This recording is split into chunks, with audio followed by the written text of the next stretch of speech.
حسبي الله ونعم الوكيل فنعم المولى ونعم النصير حسبي الله ونعم الوكيل فنعم المولى ونعم النصير حسبي الله ونعم الوكيل.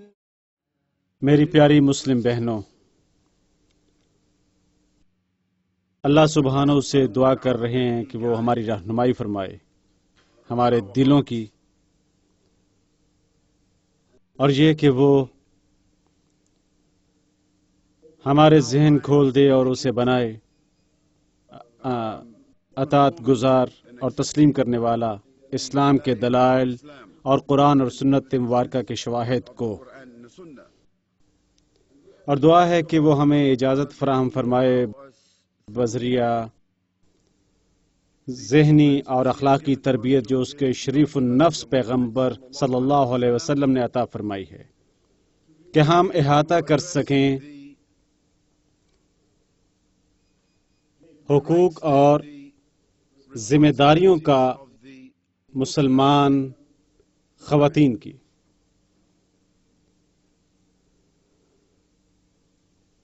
ہمارے لیے یہ مناسب ہے کہ ہم قرآن کی کچھ معیاری آیات کے ساتھ آغاز کریں جن کی پیغمبر صلی اللہ علیہ وسلم کثرت سے تلاوت کرتے تھے، ایک عادت کے طور پر۔ اعوذ باللہ من الشیطان الرجیم، بسم اللہ الرحمن الرحیم۔ یا ایہا الذین آمنوا اتقوا اللہ حق تقاته ولا تموتن الا وانتم مسلمون۔ اللہ تعالیٰ نے فرمایا، اے ایمان والو، اللہ سے ڈرو خوف اور احساس کے ساتھ، اس کے بلا شرکت غیر ہے، حق کے ساتھ، اور ہرگز نہ مرو تا وقت کہ تم اس کی اطاعت گزار ہو یا بن چکے ہو مسلمان۔ اللہ سبحانہ نے فرمایا، يا أيها الناس اتقوا ربكم الذي خلقكم من نفس واحدة وخلق منها زوجها وبث منهما رجالا كثيرا ونساء واتقوا الله الذي تساءلون به والأرحام إن الله كان عليكم رقيبا۔ اللہ سبحانہ نے فرمایا، اے بنی نو انسان، اپنے پروردگار سے ڈرو جس نے تمہیں تخلیق فرمایا ایک واحد روح سے، اور اس کے جوڑے تخلیق فرمائے، اور ان دونوں سے لاتعداد مرد اور خواتین پھیلا دیے۔ اللہ سبحانہ سے ڈرو جس سے تم طلب کرتے ہو اپنے باہمی حقوق، اور عزت و احترام کرو ان رحموں کی جو تمہیں زندگی دیتی ہیں، حقیقت میں اللہ سبحانہ تمہاری نگرانی فرمانے والا ہے۔ اللہ سبحانہ نے فرمایا، یا ایہا الذین آمنوا اتقوا اللہ وقولوا قولا سدیدا یصلح لکم اعمالکم ويغفر لكم ذنوبكم ومن يطع الله ورسوله فقد فاز فوزا عظيما۔ اے ایمان والو، اللہ سے ڈرو اور سچی اور کھری بات کہو درست اور حق گوئی کے ساتھ۔ اللہ سبحانہ تمہارے اعمال کو درست بنائے گا اور تمہارے امور کی صالحت فرمائے گا، اور تمہارے گناہ بھی معاف فرما دے گا، اور جو اللہ کی تابعداری کرتا ہے اور اس کے پیغمبر کی یقیناً پرقوت کامیابی حاصل کریں گے۔ اب یہ آیات مبارکہ انتہائی اہم ہیں، ہماری بحث کے دوران انہیں ذہن نشین کیا جائے، کیونکہ اللہ سبحانہ ہمارے ذہنوں سے مخاطب ہے۔ اول تقوی، کیونکہ قبل اس کے کہ ہم حقوق کے بارے میں بات کریں اور ذمہ داریاں، ایک ضروری ہتھیار جس کی آپ کو ضرورت ہے وہ ہتھیار تقوی ہے۔ ان حقوق کے حصول کے لیے اور ذمہ داریوں کی تکمیل کے لیے ضروری ہے تقوی۔ اس کے بعد ہمیں اسے سمجھنا چاہیے، یہ تقوی اللہ سبحانہ کے بلا شرکت حق ہے اور کسی غیر سے باخبر ہونے کی ضرورت نہیں ہے، کسی اور کی پابندی قبول نہیں کرنی چاہیے اور کسی کے الزام سے خائف ہونے کی ضرورت نہیں ما سوائے اللہ سبحانہ کے۔ اور یہ ہمارا پختہ عقیدہ ہے، سر تسلیم خم کرنا، اطاعت گزاری اللہ سبحانہ کی، اور یہ کہ ہم اسی حالت پر مرنے کی یقین رکھتے ہیں۔ اللہ سبحانہ تعالی ہمیں خبردار کرتا ہے، ڈرو اپنے رب سے، ہمیں یاد دہانی کرواتا ہے کہ یہ حقوق اور ذمہ داریاں اور یہ کہ ہمارا خطرہ اور ہماری زندگی کا جو بھی حصہ اس نے ہمیں عطا فرمایا ہے یہ اس کی جانب سے ہے، یہ کسی اور کی جانب سے نہیں، اس کی جانب سے ہے، کیونکہ وہ ہے ہمارا رب، اور وہ بطور رب تب ارتقاء جو ہمیں ملتا ہے وہ ہماری نشو و نما اور ترقی کا سبب بنتا ہے، مکمل ترقی کا۔ وہ ہماری ضروریات جانتا ہے، ہمیں عطا فرماتا ہے جیسا کہ وہ اپنی تخلیق کو بن مانگے سب کچھ عطا فرماتا ہے۔ وہ فرماتا ہے، یاد رکھو کہ اس نے تمہیں تخلیق فرمایا ایک واحد روح سے۔ یہ ضروری ہے کہ مسلمان سمجھتے ہیں کہ بنی نوع انسان ایک ماہیت سے تخلیق کیے گئے ہیں، وہ ہیں دو اظہار اسی سرچشمے کے، مرد اور عورت۔ اپنی ماہیت میں وہ ایک سرچشمے سے متعلق ہیں، لیکن ان کا سماجی کردار اور ذمہ داریاں وہ یکساں نہیں ہیں۔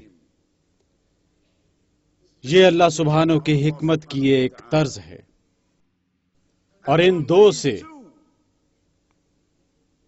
مختلف ظہور، مختلف جنسیں اس نے تخلیق فرمائیں، مرد اور عورت، ہمارے جد امجد آدم علیہ السلام اور ہماری مشترکہ ماں اما حوا۔ اللہ سبحانہ اس نے لا تعداد مرد اور عورتیں پھیلا دیں کہ حتیٰ کہ ہم ان کا شمار بھی نہیں کر سکتے۔ اور وہ فرماتا ہے، اللہ سے ڈرو جس سے تم طلب کرتے ہو بطور نتیجہ باہمی تعلقات کا مرد اور عورت کے درمیان، اللہ سے ڈرو جس سے تم یہ باہمی حقوق طلب کرتے ہو، اور احترام کرو اور ترجیح دو اور عزت کرو رحموں کی جنہوں نے تمہیں زندگی عطا کی، تمہاری مائیں، تمہاری بیٹیاں، تمہاری بہنیں، عورتیں جو بذات خود رحموں کی حاملین ہیں، انہیں ترجیح دو، انہیں عزت دو، کیونکہ اللہ سبحانہ تعالی نگرانی فرمانے والا ہے۔ اللہ سبحانہ نے فرمایا، دوبارہ اللہ سے ڈرو، وقولوا قولا سديدا، الفاظ ادا کرو، اور اپنے طلب کرتے ہوئے سماجی حقوق، اپنے سیاسی حقوق، اپنے ذاتی حقوق، اول حق گوئی کا مظاہرہ کرو، انتہا پسندی کا مظاہرہ نہ کرو، تخریب کاری نہ کرو، بد اخلاقی نہ کرو، خود غرضی کا مظاہرہ نہ کرو، اور غلط بیانی نہ کرو، وقولوا قولا سديدا۔ کھری بات کرو۔ اگر تم یہ کچھ کرتے ہو، اللہ سبحانہ و تعالیٰ فرماتا ہے وہ کرے گا، يصلح لكم أعمالكم، وہ درست فرما دے گا، موافق بنا دے گا، وہ نیک بنا دے گا، مضبوط بنا دے گا تمہارے افعال، مطلب تمہاری مشکلات، تمہارے مسائل، اور ان کے علاوہ جہاں کہیں بھی کچھ تمہاری خامی ہوگی تمہارے گناہ کی وجہ سے، اللہ سبحانہ فرمائے گا يغفر لكم ذنوبكم، وہ تمہارے گناہ معاف فرما دے گا۔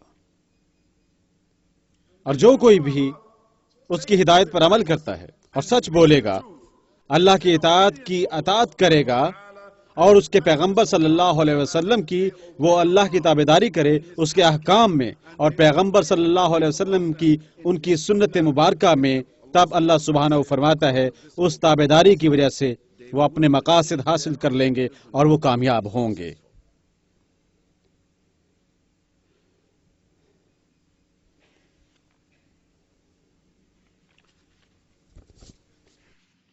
اس خصوصی اجتماع کے منتظمین انہوں نے ماشاءاللہ ایک خط دیا ہے اور انہوں نے اس خط میں شامل کیے ہیں کچھ نکات۔ وہ چاہتے ہیں کہ انہیں زیر غور رکھا جائے، جو کہ میں نے کیا ہے اپنی بہترین اہلیت کو بروکار لاتے ہوئے۔ انہیں زیر غور رکھتے ہوئے میں آپ سے کہنا چاہتا ہوں کہ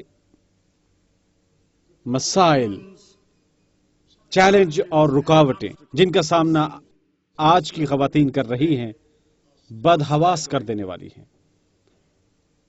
اور اکثر پریشان کن اور لا علمی کا مرکب جو تابع ہے، جی ہاں، جو تابع ہے ثقافتی عمل کے اور اسلام کے تاریخی دشمنوں کی بدعنوانی کے۔ اب میں اسے دہرانا چاہتا ہوں کیونکہ میرے تخمینے میں عمرانی نقطہ نظر سے، اور وہ یہ تناظر ہے جسے میں زیر بحث لانا چاہتا ہوں، زیادہ تر حصے سے عمرانی نقطہ نظر سے یہ وجوہات ہیں کہ اس قدر بدحواس چیلنجوں کا سامنا آج کی خواتین کر رہی ہیں۔ ایک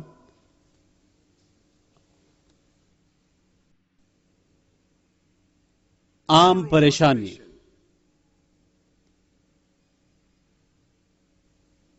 جو مرکب ہے لا علمی کا، یہ کہ لوگ بذات خود وہ نہیں جانتے، لہذا وہ لا علم ہے، اور جو اسلام میں لا علم ہے وہ جاہل کہلاتا ہے۔ علم کے حصول کے برعکس قرآن اور سنت کے مطابق جاہل ہے، خواہ آپ اپنے احساسات کی پیروی کر رہے ہوں یا کسی اور کے احساسات کی، اپنے قیاس کی یا کسی اور کے قیاس کی، اپنے مفروضے کی، یا ہنوز جاہل ہیں قبل اس کے کہ یہ درست علم پر بنیاد کرتا ہو اور اس کا سرچشمہ قرآن ہو یا سنت مبارکہ۔ دوم، ثقافتی عمل کے تابع، میں ایسے کہتا ہوں ثقافتی سامان۔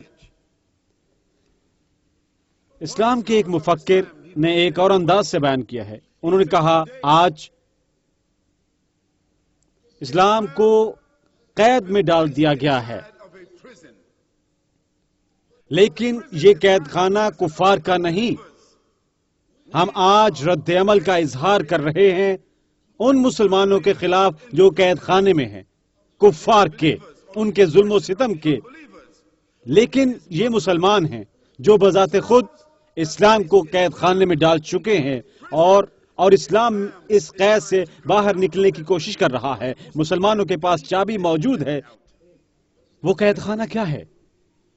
یہ ثقافتی اعمال کا قید خانہ ہے۔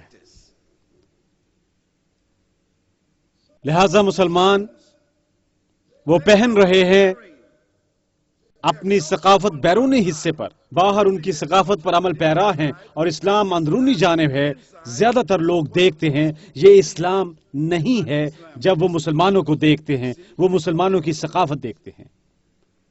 اور ہم جس رد عمل کا اظہار کر رہے ہیں ایک دوسرے کے ساتھ، زیادہ تر یہ اسلام نہیں ہے، یہ ثقافت ہے۔ اگر ہم الٹ نہیں دیتے اس رجحان کو، اگر ہم نہیں رکھتے ثقافت کو اندر کی جانب، اسلامی دنیا، آپ کبھی حل دریافت نہیں کر سکتے، ہم کبھی حل دریافت نہیں کر سکتے۔ اسلام تابع ہونے کے لیے نہیں ہے لوگوں کی ثقافت کے، بلکہ اس کے برعکس لوگوں کی ثقافت کو اسلام کے مطابق ہونا چاہیے، جیسا کہ پانی برتن کی مانند ہوتا ہے۔ سوم، تاریخی طور پر دشمنان اسلام نے ہمیشہ آلودہ کیا ہے، توڑ مروڑ کر پیش کیا ہے۔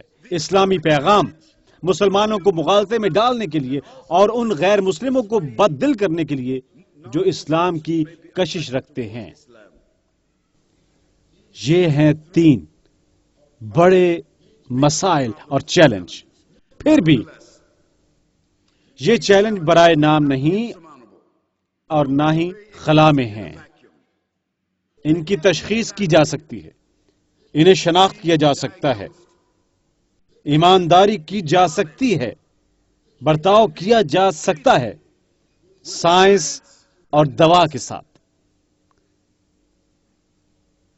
سائنس قرآن کی سائنس ہے،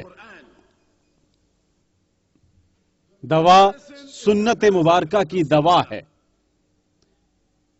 تاہم مسلم خواتین بذات خود، ان کے خاوند، ان کے کنبے، ان کے رشتہ دار، انہیں خواہش ہونی چاہیے ایک حقیقی عہد کرنے کی اور براہ راست اتحاد کرنا چاہیے ان ذرائع کے مصنف کے ساتھ، اللہ سبحانہ کے ساتھ، اور اپنے آپ کو نگہداشت کے تحت رکھنا چاہیے اور القاسم کی دواساز کی رہنمائی، دواساز ان ذرائع کے محمد ابن عبداللہ، اللہ کے پیغمبر صلی اللہ علیہ وآلہ وسلم۔ اگر ہم اپنے آپ کو تابع رکھیں اور ایک حقیقی عہد کریں قرآن کے ساتھ اور اپنے آپ کو رکھیں زیر نگرانی محمد صلی اللہ علیہ وسلم کی، جیسا کہ ہم ڈاکٹر کے پاس جاتے ہیں اور ہم اس کی تشخیص کو تسلیم کرتے ہیں اور خود کو اس کی زیر نگرانی رکھتے ہیں اور ہم وہ نسخہ لیتے ہیں جو وہ ہمیں دیتا ہے، اگر ہم وہ اسلامی طور پر کرتے ہیں، آپ دیکھیں گے کہ یہ مسائل کنٹرول کیے جا سکتے ہیں۔ آج ہم سروے کرنا چاہتے ہیں حقوق اور مسلمان خواتین کی ذمہ داریوں کا قرآن اور سنت کی روشنی میں۔ ہم غور کرنا چاہتے ہیں کہ موجودہ صورتحال اور حالات کے اثرات کیا ہیں، کیونکہ یہ ضروری ہے کہ ہم چیزوں کو موجودہ حالات کی روشنی میں دیکھیں اور ہمیشہ پیچھے مڑ کر نہ دیکھیں۔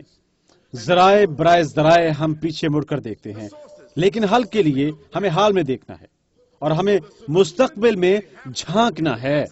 مستقبل میں، جی ہاں،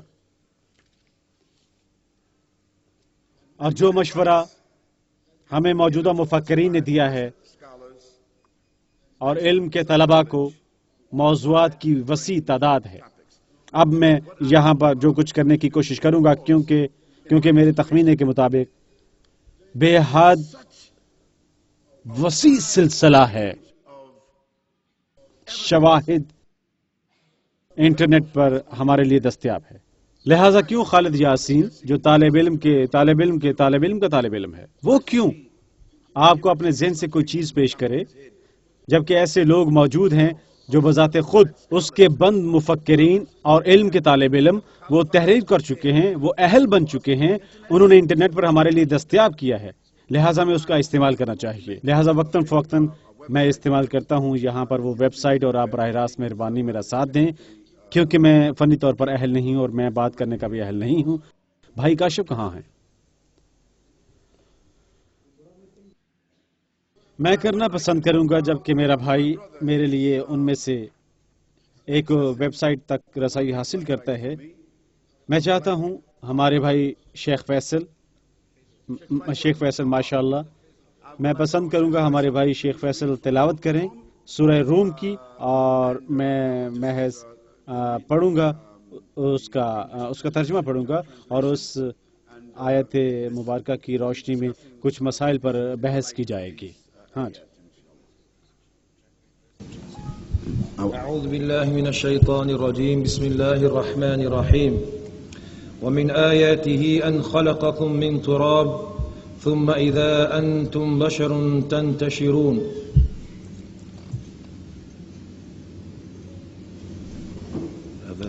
اور اللہ سبحانہ فرماتا ہے کہ نشانیاں جو اس نے تمہارے لیے تخلیق فرمائیں وہ آدم اور حوا ہیں۔ آدم کی پسلی سے، آدم کی پسلی سے اس نے تخلیق کیا مٹی سے اور آدم کی پسلی سے، اور تب مادہ حیات سے ان کی اولاد، اور دیکھو تم انسان ہو منتشر۔ ومن آياته أن خلق لكم من أنفسكم أزواجا لتسكنوا إليها وجعل بينكم مودة ورحمة إن في ذلك لآيات لقوم يتفكرون۔ اور اس کی نشانیوں میں سے یہ ہے کہ اس نے تخلیق فرمائی بیویاں تمہارے مابین سے تاکہ تم حاصل کر سکو ان میں سکون، اور اس نے تمہارے درمیان رکھی محبت اور شفقت، در حقیقت ان میں دراصل ان لوگوں کے لیے نشانیاں ہیں جو غور و فکر کرتے ہیں۔ ومن آياته خلق السماوات والأرض واختلاف ألسنتكم وألوانكم إن في ذلك لآيات للعالمين۔ اور اس کی نشانیوں میں سے آسمانوں اور زمین کی تخلیق ہے، اور تمہاری زبانوں اور تمہارے رنگوں کے فرق، در حقیقت ان میں صاحبان علم کے لیے نشانیاں ہیں۔ بل اتبع الذين ظلموا أهواءهم بغير علم فمن يهدي من أضل الله وما لهم من ناصرين۔ لیکن وہ جو اپنی نفسانی اور شہوانی کی پیروی کرتے ہیں بغیر سوچے سمجھے، تب کون اس کی رہنمائی کرے گا جسے اللہ گمراہ کرے، اور ایسے لوگوں کے لیے کوئی مددگار موجود نہ ہوگا۔ فأقم وجهك للدين حنيفا فطرة الله التي فطر الناس عليها لا تبديل لخلق الله ذلك دين قيم ولكن أكثر الناس لا يعلمون۔ لہذا پھیر لو اپنے چہرے بجانب خالص اسلامی توحید پرستی کی طرف اور دین حنیف کی طرف، اللہ کے سوا کسی کی پرستش نہ کرو۔ اللہ کی فطرت یہ فطری حالت ہے ہماری تخلیق کی، جس کے ساتھ اس نے تخلیق فرمائی انسانیت کی بغیر تبدیلی کے۔ وہ اللہ سبحانہ و تعالیٰ کی تخلیق میں سے ہیں کہ یہ سیدھا سادہ دین ہے، لیکن بہت سے لوگ نہیں جانتے۔ منیبین الیہ واتقوہ واقیموا الصلاة ولا تکونوا من المشرکین۔ ظهر الفساد في البر والبحر بما كسب أيدي الناس ليذيقهم بعض الذي عملوا لعلهم يرجعون۔ بدی، گناہ، بدعنوانی اور حکم عدولی اللہ تعالیٰ کی زمین پر ظاہر ہوئی اور سمندر پر، اس وجہ سے جو کچھ انسانوں کے ہاتھ نے کمایا ظلم اور ستم برے اعمال سے، کہ اللہ سبحانہ انہیں دور رکھ سکتا ہے اس سے جو کچھ وہ کر چکے ہیں، تاکہ وہ لوٹ آئیں پشیمانی کے ساتھ اور اللہ سے معافی طلب کریں۔ قل سیروا فی الارض فانظروا کیف کان عاقبۃ الذین من قبل کان اکثرهم مشرکین۔ کہہ دو اے محمد صلی اللہ علیہ وسلم، خشکی پر سفر کرو کہ تم سے پہلے لوگوں کا کیا انجام ہوا، ان میں سے زیادہ تر مشرکین تھے، مشرک، بت پرست، خدا کی وحدانیت پر ایمان نہ لانے والے۔ فأقم وجهك للدين القيم من قبل أن يأتي يوم لا مرد له من الله يومئذ يصدعون۔ اور اپنا منہ پھیر لو اللہ سبحانہ کی اطاعت یعنی سیدھے راستے کی جانب، قبل اس کے کہ اللہ وہ دن نازل فرمائے جس سے تم منہ نہ موڑ سکو، اور اس دن انسان منقسم ہوں گے گروہوں میں، جنتی لوگوں کا گروہ، جہنمی لوگوں کا گروہ۔ میری پیاری مسلمان بہنوں، ہم نے ان آیات مبارکہ کی تلاوت کی تاکہ وہ غور و فکر کی تدبیر بن سکیں، اور ایک تدبیر اور حوالہ خصوصی طور پر لہذا وہ اجتماع مکمل ہو، اور یہ ہمارے لیے ہوا بھر ہے۔ ہم اہل ہوں گے ان آیات مبارکہ پر دوبارہ غور کرنے کے انشاءاللہ۔ ہمارے غور و فکر کے لیے۔ مجھے ملی ایک چیز پروفیسر عبد الرحمن آئی ڈوئس سے، جو ہیں اسلامی مطالعے کے جانے پہچانے پروفیسر۔ لہذا پروفیسر آئی ڈوئی نے ہمیں عطا کیا ہے ماشاءاللہ قرآن اور سنت میں خواتین، اور جو کچھ میں کرنا چاہتا ہوں وہ یہ ہے کہ میں ان حوالہ جات کو ضبط تحریر لاؤں۔ میں پڑھنے جا رہا ہوں، ہو سکتا ہے ان میں سے کچھ حوالے، لیکن میں آپ سے درخواست کروں گا اور میں آپ کو تجویز پیش کروں گا کہ ان میں سے ہر ایک حوالے کو آپ تحریر کر لیں، کیونکہ بعد میں آپ انہیں پائیں گے بے انتہا نتیجہ خیز، اور آپ کو اس قابل بنائیں گے آپ اپنی تحقیق اور مطالعہ کر سکیں اس موضوع پر۔ کیونکہ میں جو کرنے جا رہا ہوں وہ محض یہ ہے کہ سمت بتانا، میں آپ کو ذرائع کی سمت بتا رہا ہوں، کچھ تبصرے کر کے ذرائع سے باہر نکل آؤں گا اور پھر دیگر ذرائع انشاءاللہ۔ پہلی بات میں کہنا چاہوں گا اپنی بہنوں سے کہ موجود ہیں بہت سے حقوق اور ذمہ داریاں۔ حقوق اور ذمہ داریوں کے مابین ہم پہلے حقوق کی بات کریں گے، کیونکہ ہر کوئی اپنی ذمہ داریوں کی تکمیل کے لیے تیار ہونے سے قبل اپنے حقوق جاننا چاہتا ہے۔ کبھی کبھار ہم مکان چاہتے ہیں قبل اس کے کہ ہم سوچیں کہ اس کی قیمت کیا ہوگی۔ ہمیں مکان چاہیے، یہ نہیں سوچتے اسے قائم رکھنے کے اخراجات کیا ہوں گے۔ ہم بیوی یا خاوند چاہتے ہیں، ہم فائدہ اور خوشی چاہتے ہیں، یہ سوچے بغیر کہ اس کی تکمیل اور قائم رکھنے کی ذمہ داری کیا ہوگی۔ لہذا انسانی فطرت کے مد نظر ہم پہلے حقوق پر بحث کرتے ہیں۔ پہلا حق ہے انصاف کا۔ ہر ایک مسلمان عورت کو حق ہے کہ اسے انصاف ملے، اور وہ انصاف جو اس کا حق ہے، خواہ وہ مسلمانوں کے مابین مقیم ہے یا غیر مسلموں کے، اسے انصاف کے حصول کا حق ہے۔ خواہ وہ مسلم ملک میں مقیم ہے جہاں پر موجود ہیں اسلامی عدالتی ادارے، یا خواہ ایک غیر مسلم ملک میں مقیم ہے کہ جہاں پر اسلامی عدالتیں موجود نہیں ہیں، اسے ہنوز حق ہے انصاف کا، اور انصاف کے حصول کا اس کا حق کبھی نہیں ضبط ہوتا، وہ جہاں پر بھی موجود ہے۔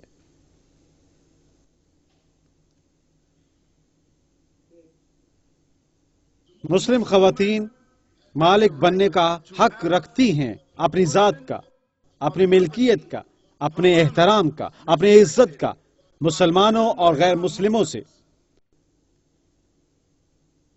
اللہ کے پیغمبر صلی اللہ علیہ وسلم نے فرمایا، كل مسلم حرام، كل مسلم على المسلم حرام، دمه وماله وعرضه، أو كما قال رسول الله صلى الله عليه وسلم۔ ایک مسلمان مکمل طور پر ایک دوسرے مسلمان کے لیے مقدس ہے، محفوظ ہے۔ meaning حرام۔ آپ اس کی خلاف ورزی نہیں کر سکتے ہیں۔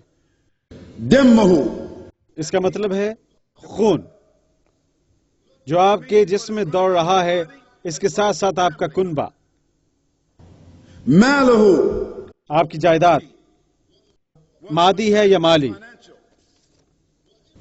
وعرضه، آپ کی عزت، آپ کی شہرت۔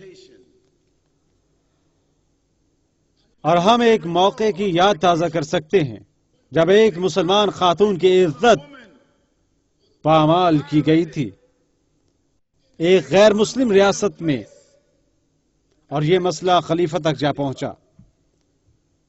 خاتون کی محض عزت پامال کی گئی تھی، اور خلیفہ نے ان لوگوں کو پیغام بھجوایا کہ اگر اس مسئلے کا تدارک نہ کیا گیا، ہم وہاں پہنچ کر تمام علاقہ فتح کر لیں گے محض اس خاتون کی عزت کی خاطر۔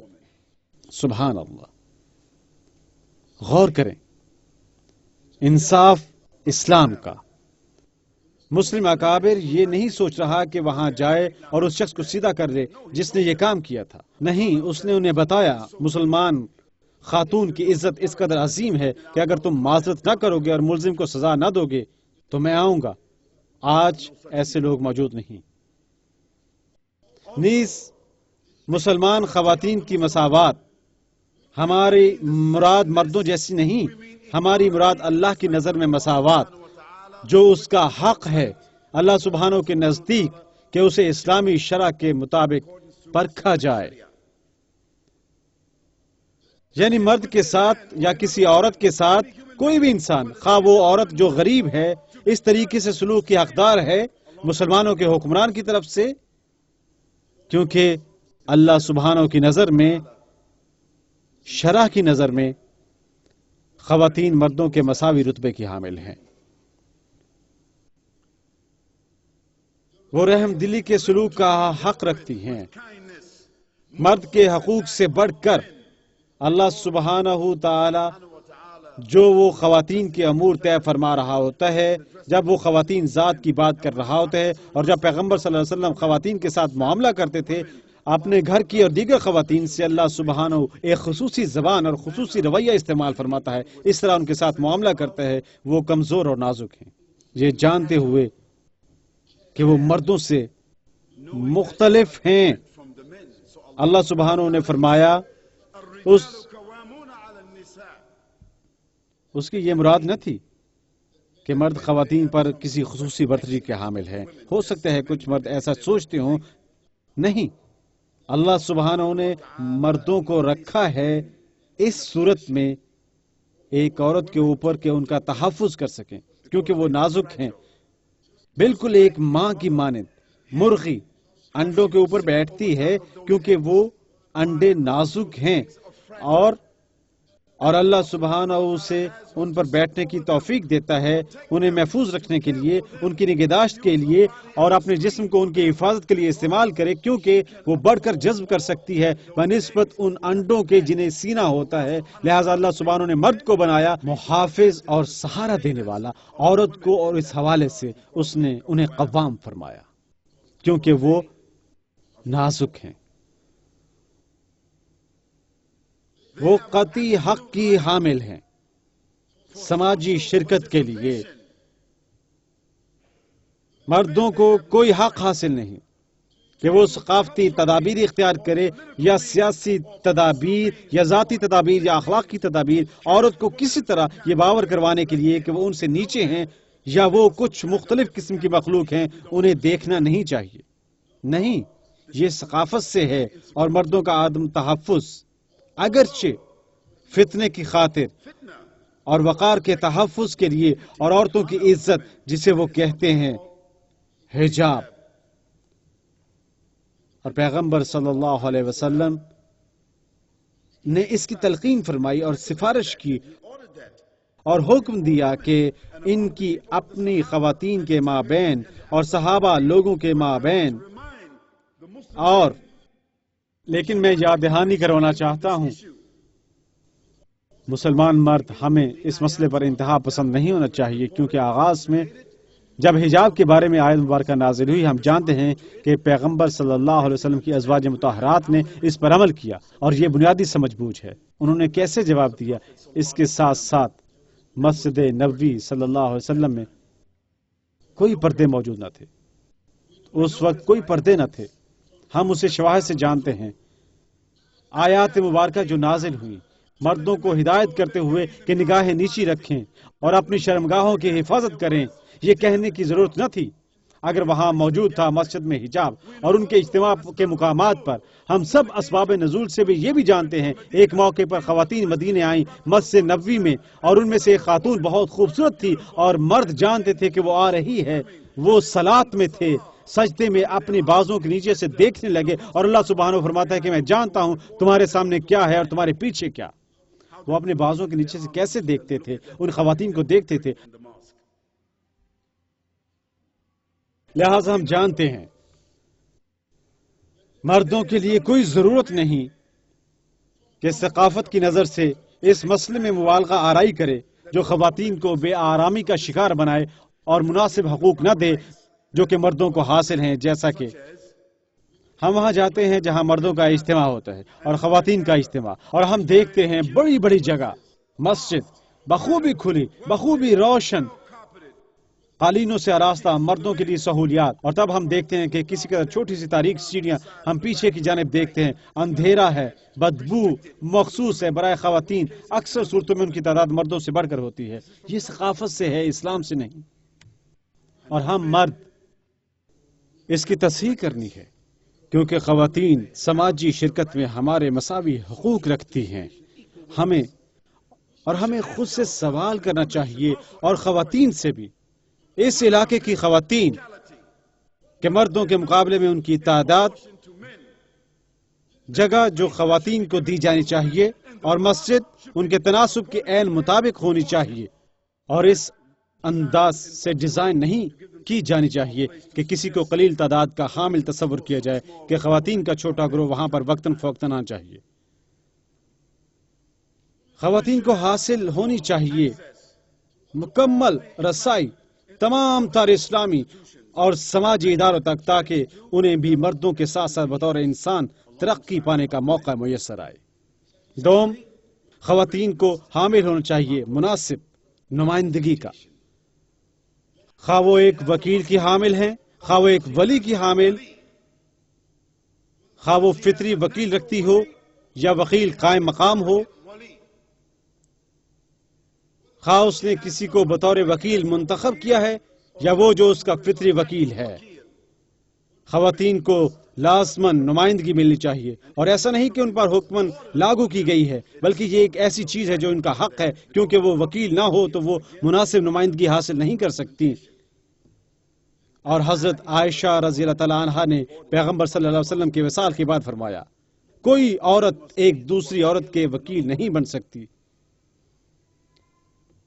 کسی عورت کو ولی کے بغیر شادی نہیں کرنی چاہیے، اور اگر وہ ولی کے بغیر شادی کرتی ہے، اس کی شادی قل عدم ہے، اس کی شادی قل عدم ہے، اس کی شادی۔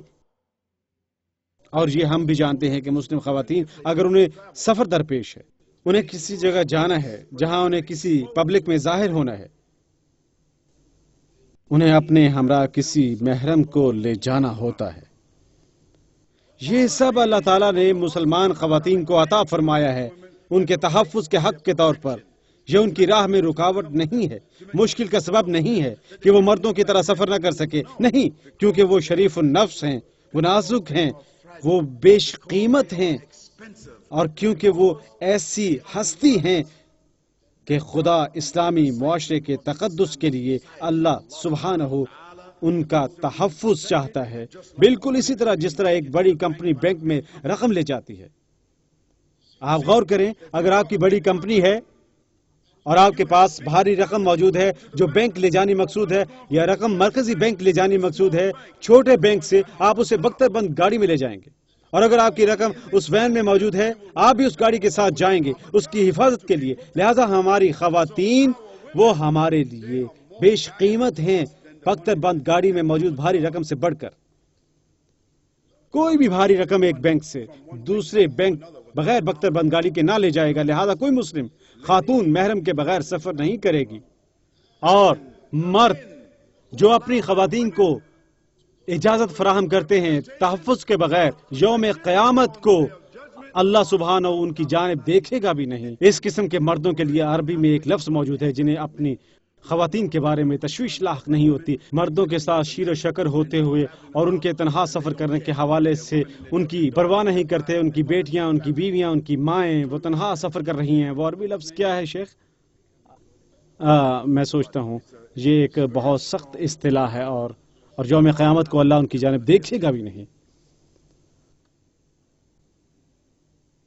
دوم، مسلم خواتین کو حق حاصل ہے اپنی جائیداد کی ملکیت رکھنے سے، جس قدر بھی وہ چاہتی ہیں۔ عورت بینک کی مالک بن سکتی ہے یا اپنی فضائی کمپنی کی،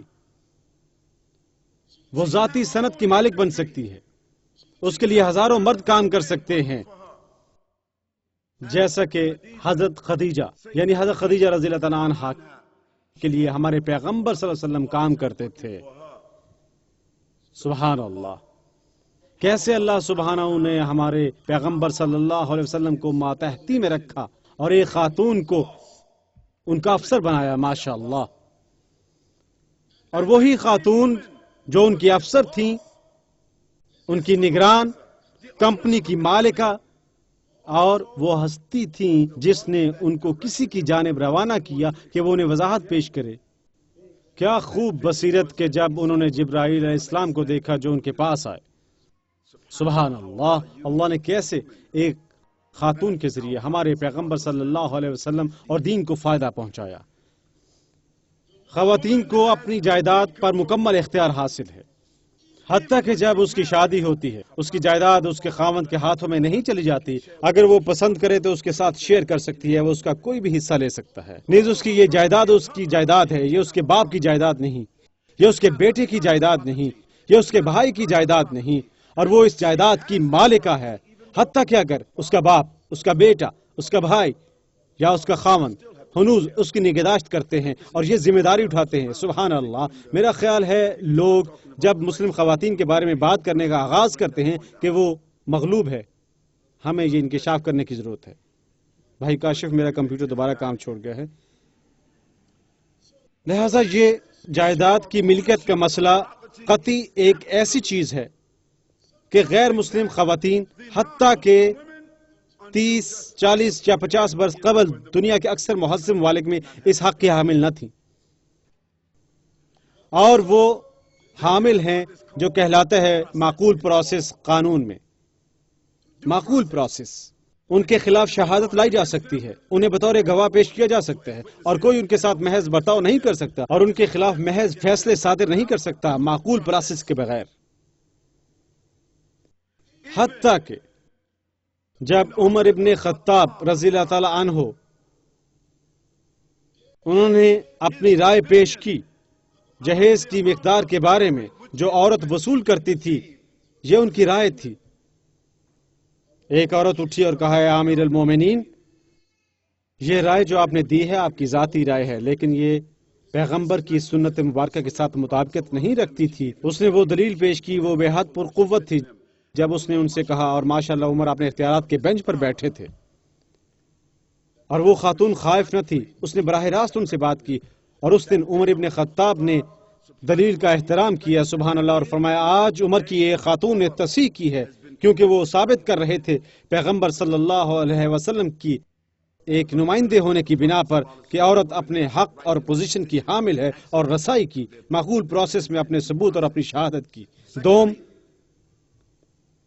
کیا آپ اسے ٹائمر پر لگا سکتے ہیں تاکہ یہ بند نہ ہو انشاءاللہ؟ دوسری بات، ایک اور چیز جو میں آپ کو یاد دلاتا ہوں کہ عمر ابن خطاب کے زمانے میں انہوں نے ایک خاتون کو تفویض کی نگران بننے کی ذمہ داری، نگران تمام تر مقامات کی مدینے کی مارکیٹ میں۔ اس کا مطلب ہے حجاب یقین دہانی حاصل کرے کہ لوگ کیا فروخت کر رہے تھے اور وہ کیسے خریداری کر رہے تھے، وہ کیسے باہم اکٹھے ہو رہے تھے، یقین دہانی حاصل کرے وزن اور پیمائش کی، یقین دہانی حاصل کرے کہ کیا فروخت کیا جا رہا ہے، کیا شے فروخت کی جا رہی ہے۔ اس کے ماتحت تھے اس کی انتظامیہ کے بہت سے مرد، اور لوگ عمر ابن خطاب کے پاس آئے اور انہوں نے ان سے شکایت کی اور کہا، اے عمر، آپ ایک عورت کو کیسے ایک نگران مقرر کر سکتے ہیں، ہمیں اس کی ماتحتی کرنی ہوگی۔ انہوں نے کہا، یہ میرا انتخاب ہے۔ اور خواتین کو تحفظ کا قطعی حق حاصل ہے، وہ اولین تحفظ یافتہ مخلوق ہیں، مرد اور خواتین۔ اللہ سبحانہ، میرا مطلب ہے خواتین اور بچے، اللہ سبحانہ اس آیت مبارکہ میں فرماتا ہے الرجال قوامون على النساء، کیونکہ اللہ سبحانہ نے مرد کو وہ عطا فرمائی ہے طاقت اور قوت تاکہ وہ ان خواتین کو تحفظ عطا کرے، ان کے بچوں کی۔ دوم، انہیں معاونت کے قطعی حقوق حاصل ہیں، اگر وہ کام نہیں کرنا چاہتی اسے بالکل کام نہیں کرنا۔ سبحان اللہ، عورت اسکول جاتی، ماسٹر ڈگری حاصل کر سکتی ہے، پی ایچ ڈی، اور اس کے بعد اس سے کام نہیں کرنا ہے، دکھائی دیتی ہے یہ بے حد سود مند پوزیشن، اور ہنوز اس کی معاونت کرنی ہے اس کے خاوند نے اور اس کے والد نے اور اس کے بھائی نے اور اس کے بیٹے نے، اور اب اسے اپنی رقم خرچ کرنے کی کوئی ضرورت نہیں ہے، اور وہ ذاتی جمع پونجی جمع رکھ سکتی ہے۔ انہیں اپنے کنبوں کی آبیاری کرنی چاہیے،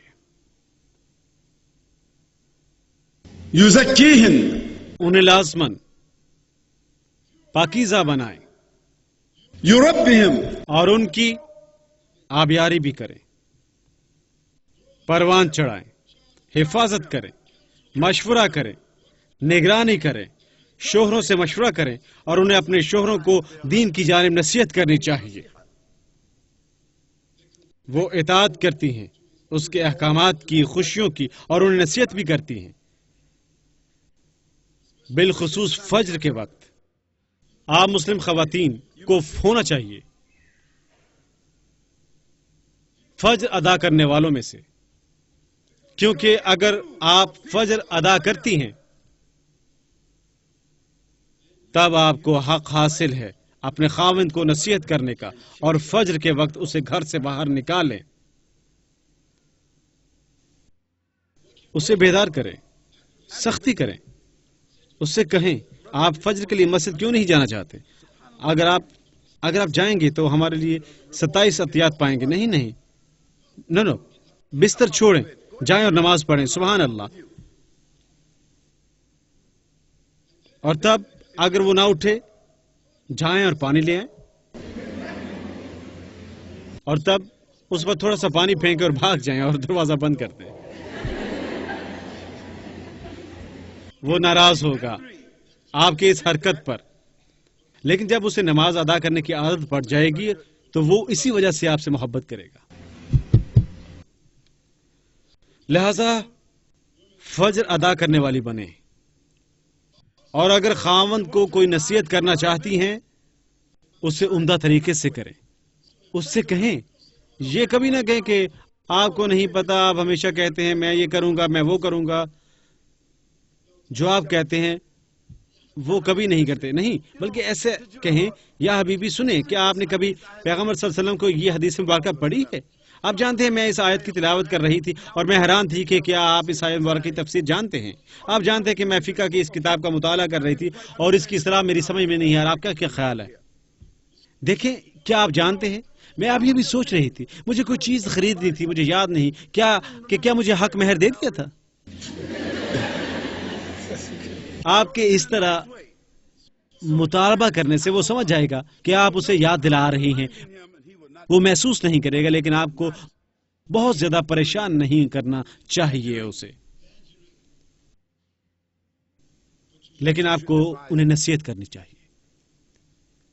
خواتین کو معاشرتی سرگرمیوں میں شرکت کرنی چاہیے، آپ پر ذمہ داری عائد ہوتی ہے، معاشرے میں آپ کی ذمہ داری صرف آپ تک محدود نہیں ہے، اور یہ صرف آپ کے گھر تک محدود نہیں ہے، نہیں، آپ کو ہمسائیگی کے بارے میں سوچنا چاہیے، آپ کو معاشرے کا حصہ بننا چاہیے، آپ کو اپنی ہمسائی کا خیال رکھنا چاہیے۔ دیکھیں ان کی صورتحال کیا ہے، سڑک کے پار دیکھیں، نیچے سڑک پر دیکھیں ہمسائے کون لوگ ہیں، وہ دکان پر جاتے ہوئے، کام ہوتے ہوئے، دیکھیں آپ کے ہمسائے کون ہیں، 5 ہمسائے ایک جانب کے اور 5 دوسری جانب کے، آپ کے سامنے اور پچھواڑے، ان کے نام معلوم کریں تاکہ ان کی خدمت کر سکیں، آپ ان کو جان سکیں۔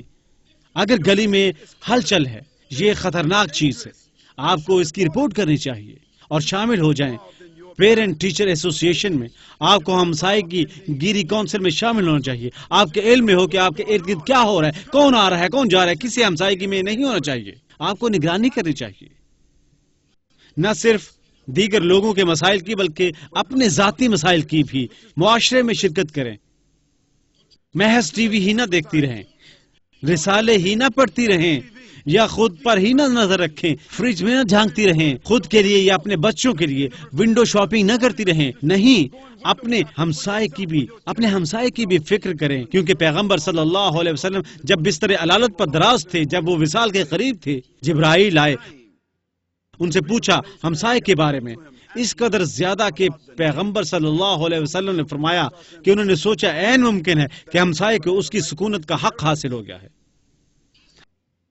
اپنے ہمسائے کے بارے میں دریافت کریں، اس کے بارے میں جانیں، اس کے ساتھ باہمی روابط استوار کریں۔ جب آپ کا ہمسایہ آپ کے لیے فکر مند ہوتا ہے، جب آپ اس کے لیے فکر مند ہوتے ہیں، اپنے ہمسائے کا احترام کریں، آپ دیکھیں گے کہ آپ کا ہمسایہ بھی آپ کے لیے فکر مند ہوگا، آپ کا احترام کرے گا، تب وہ اسلام کی جھلک دیکھے گا۔ اپنے معاشرے کے ساتھ رابطے میں رہیں، دیگر خواتین کے لیے مثال بنیں، دیگر خواتین سے مقابلہ کریں، تقوی میں، علم میں، ادب میں، معلومات میں، دیگر خواتین کے لیے مثال بنیں، آپس میں مقابلہ کریں، قرآن کو زبانی یاد کریں۔ 10-15 بہنیں مہینے میں ایک بار اکٹھی ہوں یا مہینے میں 2 بار کسی دوسری بہن کے گھر، اور ایک دوسرے کے ساتھ مقابلہ کریں قرآن زبانی یاد کرنے کا، پیغمبر صلی اللہ علیہ وسلم کی احادیث زبانی یاد کرنے کا، ایک دوسرے سے تدابیر کے حوالے سے بحث مباحثہ کریں، حجاب کو کامل بنانے کے لیے، اپنے بچوں سے نمٹنے کے لیے، اپنے مسائل سے نمٹنے کے لیے، اپنے بچوں کے لیے مثال بنیں۔ جو خواتین سوتی رہتی ہیں نماز فجر تک یا نماز ادا نہیں کرتی، ان کا کنبہ بھی یہی کچھ کرتا ہے۔ وہ خواتین اور وہ خواتین جو بہت زیادہ ٹی وی دیکھتی ہیں، ان کا کنبہ بھی یہی کچھ کرے گا۔ وہ خواتین جو خود غرض ہیں، وہ ایک خود غرض کنبہ پروان چڑھائیں گی۔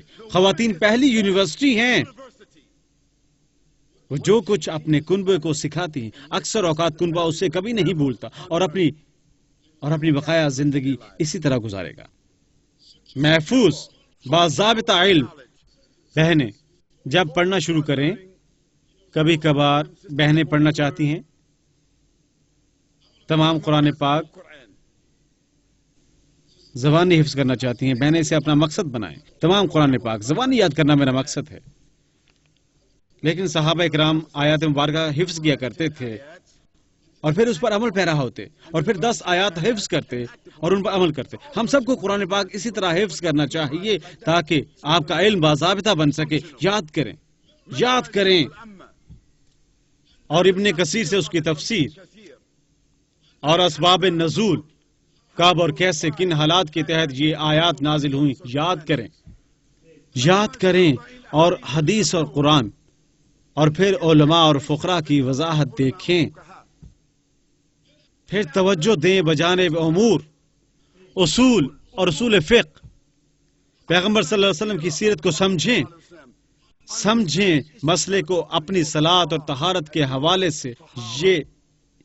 یہ باضابطہ علم ہے، پہلے اس کا مطالعہ کریں اور پھر مشکل کاموں کی جانب متوجہ ہوں۔ موقع محل سے جتنا ممکن ہو فائدہ اٹھائیں۔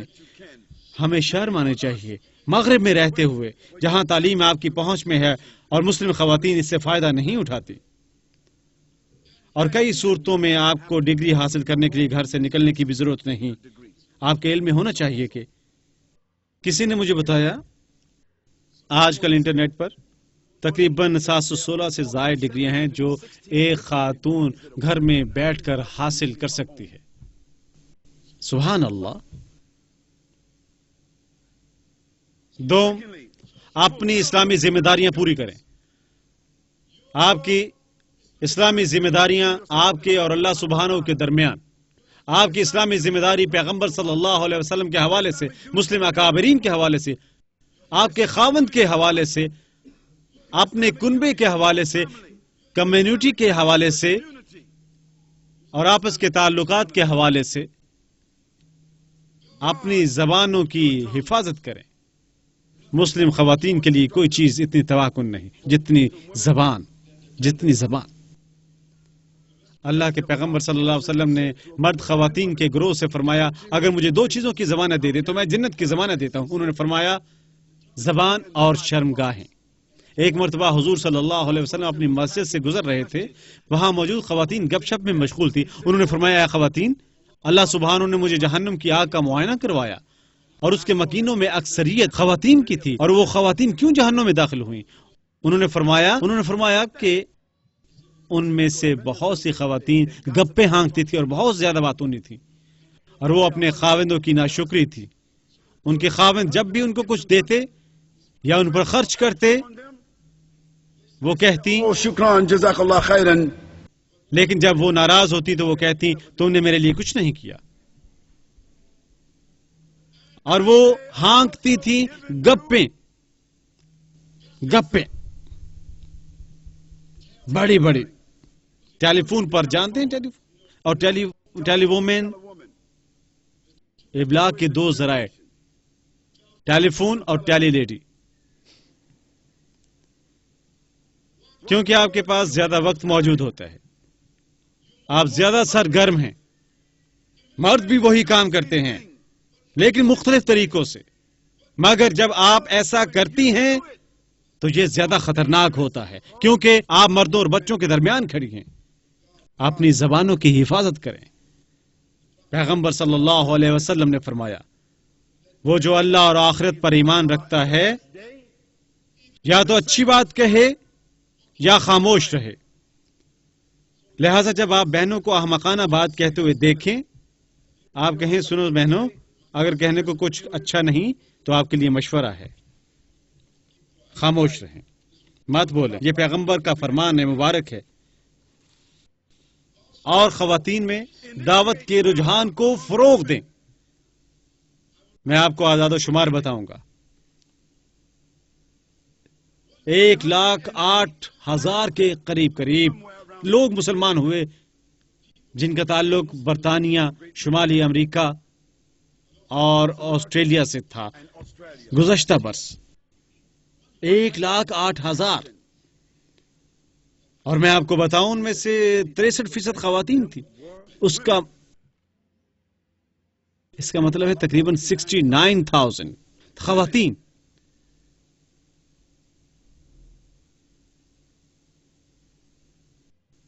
دیگر اعداد و شمار میں آپ کو بتاتا ہوں، وہ یہ ہیں: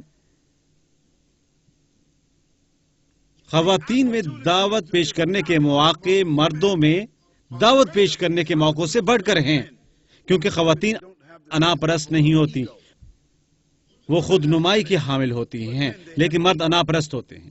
ان کی خود نمائی مختلف ہے انا سے. انا ایک پہاڑ اور فولادی دیوار کی مانند ہوتی ہے. خود نمائی معاملہ ہے ہم آہنگی کا، اور خواتین ہو سکتی ہیں ایک دوسری خاتون کی خود نمائی میں جا سکتی، لیکن بعض اوقات ایک مرد کی انا میں جاگزی ہونا بہت مشکل ہوتا ہے. اور یہی وجہ ہے کہ جب خواتین کرتی ہیں اور جب آپ انہیں بتاتی ہیں کہ وہ کوئی غلط کام کر رہی ہیں، انتہائی احمقانہ، وہ اسے تسلیم کرنے اور تبدیلی کے رجحان کی حامل ہیں. مرد رویے کا مظاہرہ کرتے ہیں کیونکہ آپ کیوں میرے ساتھ ایسے بات کر رہے ہیں. وہ تبدیل ہونا پسند نہیں کرتے، ناراض ہوتے ہیں، لڑنا چاہتے ہیں. لہذا موقع سے فائدہ اٹھائیں، دعوت کا پیغام دیں، کیونکہ ہم مرد یہ کام نہیں کر سکتے، کیونکہ مردوں کا خواتین کو دعوت پیش کرنا فتنہ ہے. اگر بہنیں ایسا نہیں کرتی تو ہمیں کرنا پڑتا ہے، لیکن یہ ہمارا کام نہیں اور اسے کرنے کی بڑی ذمہ داری ہے. میں بھائیوں کو کہتا ہوں، اگر آپ بہنوں کو براہ راست دعوت پیش کرنے سے گریز کر سکتے ہیں تو اس کو چھوڑ دیں، اسے بہنوں کے لیے رہنے دیں. اور اگر کوئی خاتون دلچسپی رکھتی ہے تو اسے اپنی بیوی کے پاس بھیج دیں. جتنی دیر تک بیوی سوچتی ہے وہ ایک اور بیوی بن سکتی ہے. اسی صورت میں اسے کسی اور کے پاس بھیجا جاتا ہے. لیکن آپ بہنوں کے پاس دعوت میں شرکت کا ایک نادر موقع ہے. ہم تھوڑی دیر بعد موضوع کی جانب آتے ہیں، فکر نہ کریں. میں جانتا ہوں کہ آپ سوچ رہے ہیں کہ میں نے یہ کچھ کیوں کہا. ہم ایک اور بیوی کے مسئلے کی جانب اس کے بعد واپس آتے ہیں انشاءاللہ. خواتین کے مابین دعوت کو فروغ دیں، کیونکہ یہ آپ کی ذمہ داری ہے. کیونکہ مجھے یقین ہے کہ دعوت کسی بھی دیگر عنصر سے بڑھ کر معاشرے کو اسلامی رنگ میں رنگنے کا کام جاری رکھے گی. اور یہ تہذیب و تمدن دعوت کی وجہ سے ہمارے دلوں میں داخل ہو سکتے ہیں، ہمیں سوچوں پر حاوی ہو سکتے ہیں، ہم تمام کنبے کو جکڑ سکتے ہیں. ایک مرتبہ جب لوگ مسلمان ہو جاتے ہیں، مت سوچیں کہ وہ اپنے شہروں پر بم گرانے جا رہے ہیں. وہ اپنے بچوں کو گوانتانامو جیل یا بلمارش نہیں بھیجنے جا رہے، یا جو بھی جیل جہاں ہے نہیں. لہٰذا ہمیں انہیں دعوت پیش کرنی چاہیے، کیونکہ دعوت ہے غیر محسوس طریقہ ابلاغ. ہم دلوں کو جگڑ سکتے ہیں، ہم دماغوں کو جگڑ سکتے ہیں اسلام کے لیے، اور کچھ صورت احوال میں یہ ناقابل مزاحمت ہے۔ فروغ دین، وسائل کی ترقی کو، آج کل مسلمانوں کو وسائل کی ضرورت ہے۔ ہمیں انسانی وسائل درکار ہیں، ہمیں مادی وسائل درکار ہیں، اور ہمیں مسلمانوں کی توجہ مرکوز کرنے کی ضرورت ہے حکمت عملیوں پر، وسائل کو فروغ دینے کے لیے۔ جیسا کہ میں پہلے بات کر چکا ہوں کہ خواتین کے پاس مردوں سے زیادہ دولت موجود ہے۔ بہت سی صورت احوال میں خواتین مردوں سے بڑھ کر ذہین ثابت ہوتی ہیں کئی کاموں کے لیے۔ دیکھیں اس نے کس طرح منظم کیا، اس کی تنظیم مردوں نے سر انجام دی۔ یہ وقت وقوع پذیر نہیں ہوگا، تمام چیزیں موجود نہ ہوں گی۔ بہنیں کسی کام کی تنظیم مردوں سے بہتر انداز میں سر انجام دیتی ہیں۔ جب کبھی بھی مسجد یا اداروں میں مردوں کی شراکت داری ہوتی ہے، انہیں کامیاب ہونے کا بہتر موقع میسر آتا ہے۔ جب خواتین وہاں موجود نہیں ہوتی، عام طور پر آپ دیکھتے ہیں مرد سست پڑ جاتے ہیں، تاریک، رابطے کے بغیر ہیں، وہ چھوٹے کام بھول جاتے ہیں، فعال نہیں ہوتے، چوکس نہیں رہتے، اس لیے ہمیشہ چوک جاتے ہیں۔ کیونکہ خواتین فہرست بناتی ہیں، وہ ہمیشہ ہمیں سوالوں سے پریشان کرتی ہیں، ہے نہیں کیا آپ نے یہ کام کیا، کیا آپ نے اس کام کی پرواہ کی، بہن کیا آپ نے فلاں فلاں کیا۔ مرد اس طرح پسند نہیں کرتے، لہذا بھائی کو سبق سیکھنا چاہیے۔ اگر آپ کے پاس ایک پروجیکٹ ہے اور خواتین کی ایک کمیٹی، تو یقیناً پروجیکٹ صحیح چلے گا۔ مسلمان خواتین، آپ کو بھی امت کے دفاع میں شرکت کرنی چاہیے۔ لکھنا سیکھیں، بولنا سیکھیں، تحقیق کرنا سیکھیں، دلائل پیش کرنا سیکھیں بہترین طور پر، جیسے کہ اللہ سبحانہ و تعالیٰ فرماتا ہے امت کا دفاع کرنا سیکھیں زہر سے، دشمنوں سے، خطرے سے، ان کاموں سے جن کے ہونے کا خدشہ ہو۔ اور آخر میں مسلمان خواتین، آپ کو کمیونٹی کے پروجیکٹ کی مدد کرنی چاہیے، اور جب کسی مسئلے کا احاطہ کرنا ضروری ہو، یہ کہنے سے خائف نہ ہو کہ ہمارے پاس تھنک ٹینک موجود ہیں، ایک کمیٹی اس مسئلے سے نمٹنے کے لیے۔ اور اگر امام اور بھائی مسجد میں ملاقات کرنا پسند نہیں کرتے تو لائبریری میں ملے، اپنے گھروں میں ملاقات کریں۔ اگر امام آپ سے ملنا نہیں چاہتا، اس کی زوجہ سے ملیں۔ اگر اس کی زوجہ سے نہیں، مجھے نہیں معلوم تب آپ کو کس سے ملنا ہے۔ اس سے ایک زوجہ ادا کریں، یعنی ممکن ہے یہی اس کا مسئلہ ہو۔ کمیونٹی پروجیکٹ میں مدد کریں، کیونکہ آپ کی مدد کے بغیر پروجیکٹ کی تکمیل کے مواقع موجود نہ ہوں گے۔ لہذا بہنوں، اس اجلاس میں میں نے کچھ حقوق کا احاطہ کیا ہے اور کچھ ذمہ داریوں کا، اور اب میں چاہتا ہوں قبل اس کے کہ اجلاس ختم ہو، میں آپ کے سامنے تذکرہ کرنا چاہتا ہوں، کیونکہ میرا خیال ہے کہ یہ بہت زیادہ معلومات ہیں، لہٰذا میں بذات خود ذرائع کا تذکرہ کروں گا۔ لہٰذا میں آپ کو ذرائع بتاتا ہوں، اگر آپ محض ایک لمحے کے لیے میرے ساتھ رہیں۔ کچھ ذرائع: ایک، مسلم خاتون اور اس کے حقوق۔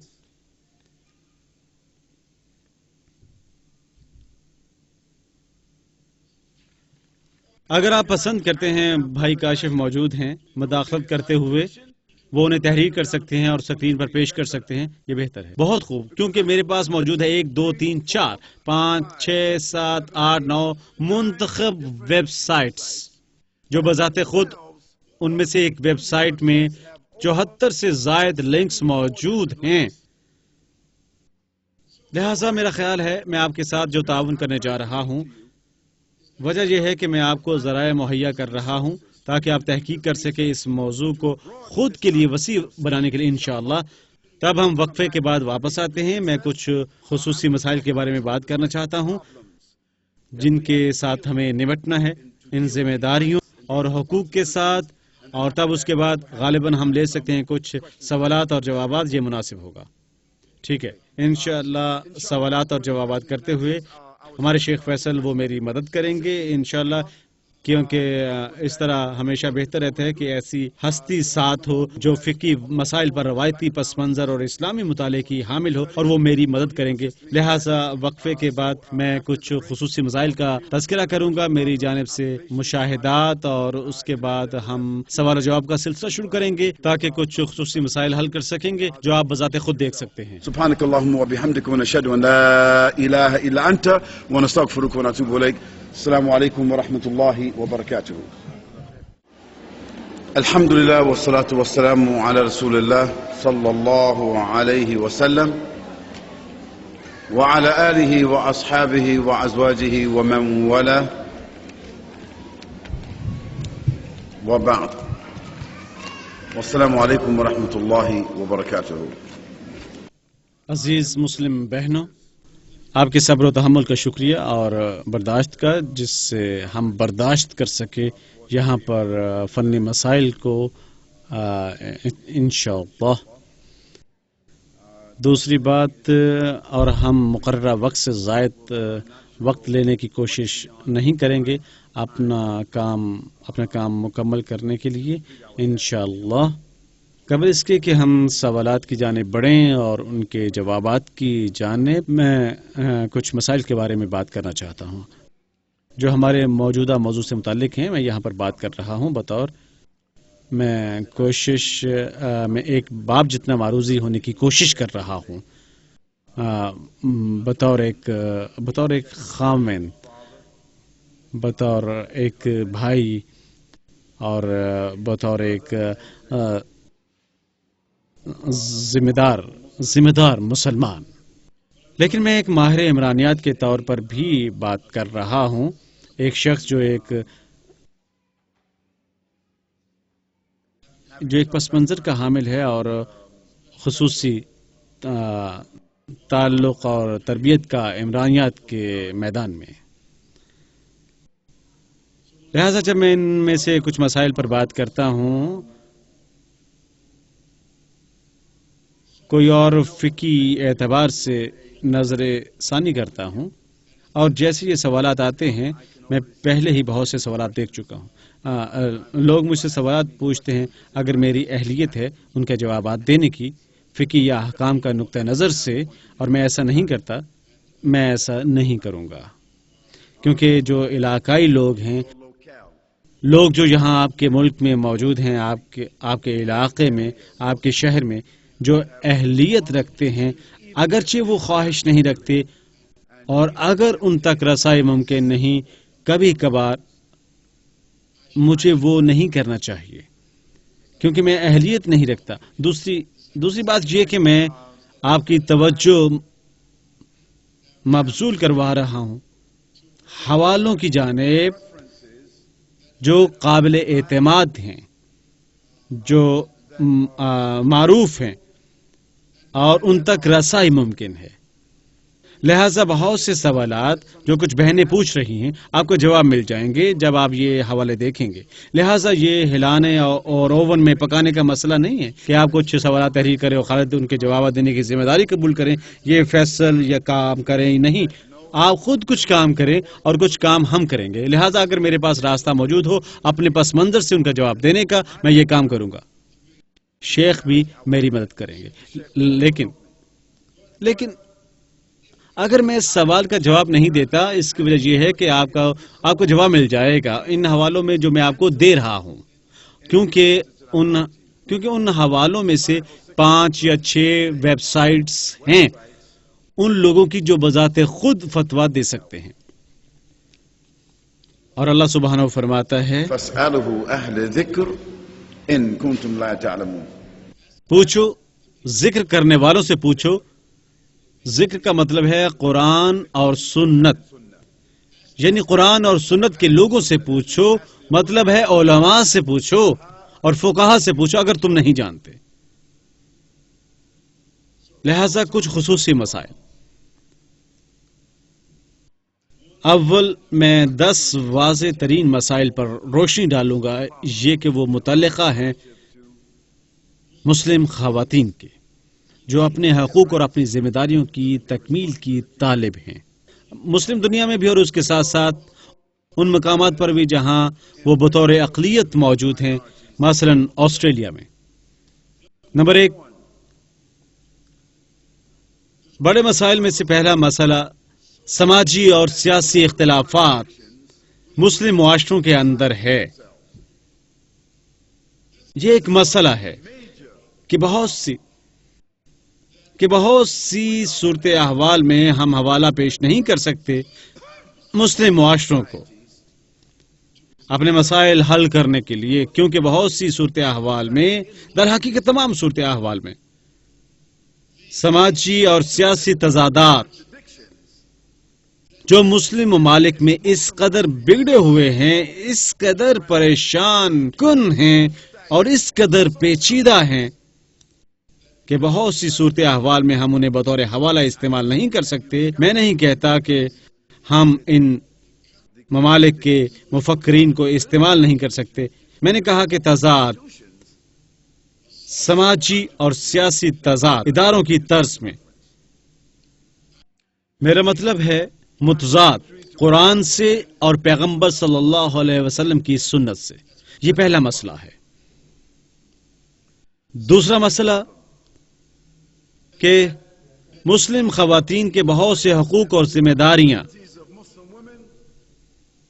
ان کی تخریب کی گئی ہے اور مزاحمت اور جھٹلایا ہے مسلم حکومتوں نے بذات خود۔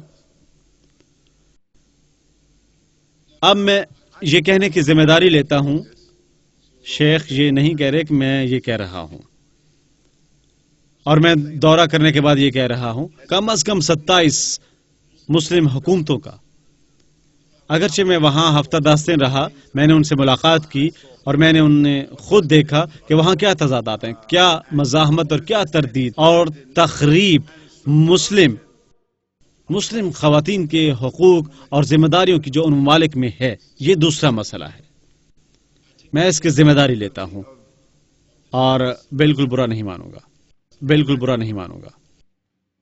نمبر 3، ثقافتی اور اخلاقی اعمال جو گرہن لگاتے ہیں اور باطل کرتے ہیں اسلامی ذرائع کو،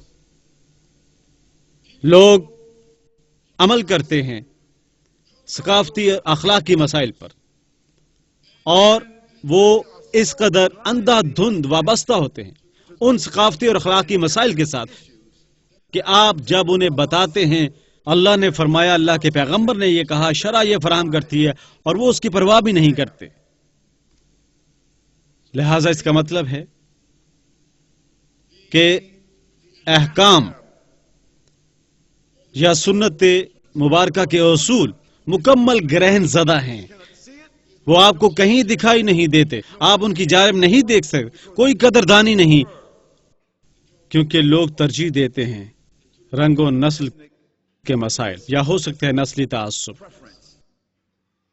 یہ ہو سکتا ہے ثقافتی عمل، یا محض کچھ ثقافتی مغالطہ۔ تب مروج رسم و رواج، ترغیبات اور ذاتی انداز، بدعتی انداز اور جدت قائم ہے۔ میں دہراتا ہوں، رسم و رواج یعنی غالب رجحان۔ مثلا ایک بہن نے ایک دن مجھ سے ایک سوال پوچھا، جیسا کہ ہم نے واضح طور پر پیغمبر صلی اللہ علیہ وسلم کی حدیث مبارکہ پڑھی جس میں خواتین کو سروں کی چوٹیوں پر بالوں کو باندھنے سے منع فرمایا گیا ہے، اور خواتین کو تراش خراش، بھووں کی تراش خراش۔ ایک بہن نے تب تحریر کی اور کہا، شیخ اگر میں اپنے خاوند کو عمدہ دکھنا چاہتی تو کیا تب یہ ٹھیک ہے اگر میں بھویں بناتی ہوں؟ لہذا حقیقت کے باوجود بھی ہم دیکھنا چاہتے ہیں، ہم تضحیق کرنا چاہتے ہیں، حاشیہ لگانا چاہتے ہیں، تخریب، ہم انہیں موڑ سکتے ہیں، نہ جھکا سکتے، نہیں۔ قولوا قولا سديدا، آپ اسے درست طور پر سنتے ہیں اور قطعی جواب دیتے ہیں۔ اگر کوئی آپ کو رقم ادھار دیتا ہے، آپ اسے مکمل طور پر گنتے ہیں۔ اللہ آپ کو کوئی حکم دیتا ہے، آپ کو فوراً لبیک کہنا چاہیے۔ اللہ قرآن میں تذکرہ فرماتا ہے اسلام میں داخل ہو جاؤ كافة. مکمل تہ دل سے. لہذا غالب رسوم موجود ہیں، افراد کے اندر ترغیبات، ذاتی طرز میں رجحانات جو بدعت قائم کرتے ہیں. بہن آپ حجاب کو کس قدر بدلنا چاہتی ہیں؟ وہ یہاں پھول سجانا چاہتی ہے، وہ اپنی اسکرٹ کی سائڈوں پر ہلکی سی درز ڈالنا چاہتی ہے، ہلکی سی. آپ جانتے ہیں وہ تھوڑا بہت فیشن کرتی ہے. ہم ڈالتے ہیں اینڈریو بیل کی شان اس پر، یا دوسری سلیب کے نشان والی، اس کا کیا نام ہے؟ آپ بہنیں جانتی ہیں، خواتین سلیب کے نشان والی اس کا کیا نام ہے؟ اس اسٹائل ڈیزائنر کی چیزیں پہننا چاہتی ہیں. یہ کافی نہیں ہے کہ آپ باپردہ ہیں، آپ ڈیزائنر کا نقاب چاہتی ہیں. لہٰذا وہ مروجہ رسم و رواج اور ترغیبات اور ذاتی رجحانات جو جدت قائم کرتے ہیں، اور جب آپ جدت قائم کرتے ہیں تب آپ بنیادی طور پر جو کچھ کرتے ہیں تردید کرتے ہیں سنت مبارکہ کی. تب یہ براہ راست مخالفت اور مداخلت ہے غیر مسلم حکومتوں اور ارباب اختیار کی، جیسا کہ فرانس میں ہوا. براہ راست مخالفت، مداخلت غیر مسلم حکومتوں اور اداروں کی. کئی اسلامی اعمال اور مسلم خواتین کے حقوق اور ان کی ذمہ داریوں کی تکمیل میں نمبر 6 بہتان اور منطقی مغالطہ. بہتان کا مطلب ہے بری روشنی میں دیکھنا، ایسے بات کرنا ہے جس سے آپ لوگوں کے ذہنوں میں مغالطہ ڈالتے ہیں. آپ کچھ کہتے ہیں، ہاں قرآن میں خدا یہ فرماتا ہے، یا محمد یہ فرماتے ہیں صلی اللہ علیہ وسلم، اگرچہ وہ سمجھ نہیں آتا، حتیٰ کہ یہ استدلالی بھی نہیں ہے. آپ جانتے ہیں یہ کافر کیسے بات کرتے ہیں. یا غیر مسلم دانشور کہتے ہیں کہ یہ کام پیغمبر صلی اللہ علیہ وسلم کے زمانے میں کیا گیا تھا اور اب ہمیں اس کی ضرورت نہیں ہے، ہمارے پاس جدید سہولیات ہیں. لہذا ہم بہتان لگاتے ہیں، اسے بری یا منطقی روشنی میں دیکھتے ہیں، اور منطقی معنی الفاظ لوگوں کو مغالطے کے لیے استعمال کی جاتے ہیں جنہیں مسلم برادری کے دانشور تخلیق کرتے ہیں، جن میں سے اکثر قدامت پسند ہیں اور غیر مسلم مستشرق ہیں. غیر مسلم جو علمی لحاظ سے کئی مسلمانوں سے بڑھ کر اسلام کے بارے میں جانتے ہیں، لیکن اللہ انہیں ہدایت سے محروم رکھتا ہے. وہ ایسے گدھے ہیں جن پر کتابیں لدی ہوئی ہیں. نمبر 7 مزاحمت اسلامی احکام کی اور مسلمانوں کی سنت کے احترام میں کمی. لہذا اللہ سبحانہ نے فرمایا، اور مسلم خاتون کہتی ہے، ولكن تاہم میری صورتحال یہ ہے، میری صورتحال وہ ہے، یا اس کا خامد کہتے ہیں، ہاں لیکن تاہم ہمارا اللہ بہتر جانتا ہے. لہذا ہم اسلامی فیصلے کی مزاحمت کرتے ہیں، یا جب ہم ایک مفکر کا فیصلہ ملتا ہے ہم مطمئن نہیں ہوتے، حتیٰ کہ ہم 3 یا 4 مفکرین کے پاس جاتے ہیں کہ ہمیں اپنی پسند کا جواب مل جائے. یا ہم اللہ کے پیغمبر صلی اللہ علیہ وسلم کے احترام سے محروم ہیں، ہمارے خیال میں انہوں نے جو حکم دیا تھا پرانے وقت کی معنی متروک ہو چکا ہے. ہم کہتے ہیں پیغمبر کے دور مبارک میں فنی دانشور موجود نہ تھے اور سائنسی سہولیات، ہمیں مزید وہ کچھ نہیں کرنا کیونکہ ہم ترقی یافتہ لوگ ہیں. جس کا مطلب ہے ہم کہہ رہے ہیں کہ اللہ سبحانہ کی وحی اس قدر ترقی یافتہ نہیں ہے جتنے کہ آج ہم ہیں. نمبر 8 برتری جو ہے ترجیح، اندھی پیروی کی اصطلاح ہے جو تقلید کہلاتی ہے. اب تقلید کچھ لوگوں کے لیے مذہب کی اندھی پیروی کی اجازت ہے، کیونکہ اگر آپ میں اور مجھ میں سمجھنے کی اہلیت نہیں کہ مجتہد نے کہاں سے شواہد حاصل کیے، ہم اس کی پیروی کر سکتے ہیں کیونکہ ہمیں شواہد کی ضرورت ہے. اگر ہم نہیں جانتے کہ اس نے کہاں سے حاصل کیے ہیں، ہم اس کی اندھی پیروی کرتے ہیں. کیونکہ ہم نے شواہد کی پیروی کرنی ہے۔ لیکن اگر ہمارے پاس اہلیت موجود ہے کہ شواہد کہاں سے حاصل کیے گئے، ہم اندھی پیروی نہیں کر سکتے کیونکہ وہ حتمی نہیں ہیں۔ امام ابو حنیفہ رحمۃ اللہ علیہ، امام الشافعی، امام مالک، امام احمد بن حنبل، وہ حتمی نہیں ہیں اور ان کے بیانات یقینی نہیں ہیں، کیونکہ پیغمبر صلی اللہ علیہ وسلم کے صحابہ کرام بھی کامل نہ تھے، حتیٰ کہ وہ اصحاب پیغمبر تھے، صلی اللہ علیہ وسلم. اور صحابہ کرام نے کبھی خود کو ایسا تصور نہ کیا تھا اور اپنے الفاظ کو حرف آخر تصور نہ کیا تھا کسی بھی مسئلے میں۔ لہذا اگر پیغمبر صلی اللہ علیہ وسلم کے صحابہ کرام نے ایک دوسرے کو قبول نہ کیا تھا بطور حرف آخر کسی بھی مسئلے پر، لیکن ہم ان کی پوزیشن لیتے ہیں اور ہم چھوڑ دیتے ہیں ہر ایک سے، الا رسول اللہ صلی اللہ علیہ وسلم.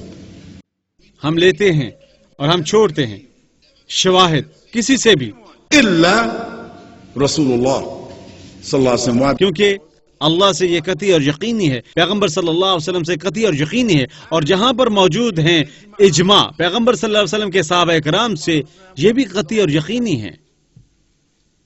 لیکن امام شافعی، امام حنبل، امام مالک، ابو حنیفہ وہ اس درجے کے نہیں تھے، اگرچہ وہ خود اس قسم کے شواہد پر انحصار کرتے تھے۔ لہذا جب ہم انہیں استعمال کرنا چاہتے ہیں بطور ایک راستہ، بطور ایک مسلک، بطور ایک پلیٹ فارم، ہم انہیں کیوں استعمال کر رہے ہوتے ہیں؟ شواہد کے لیے۔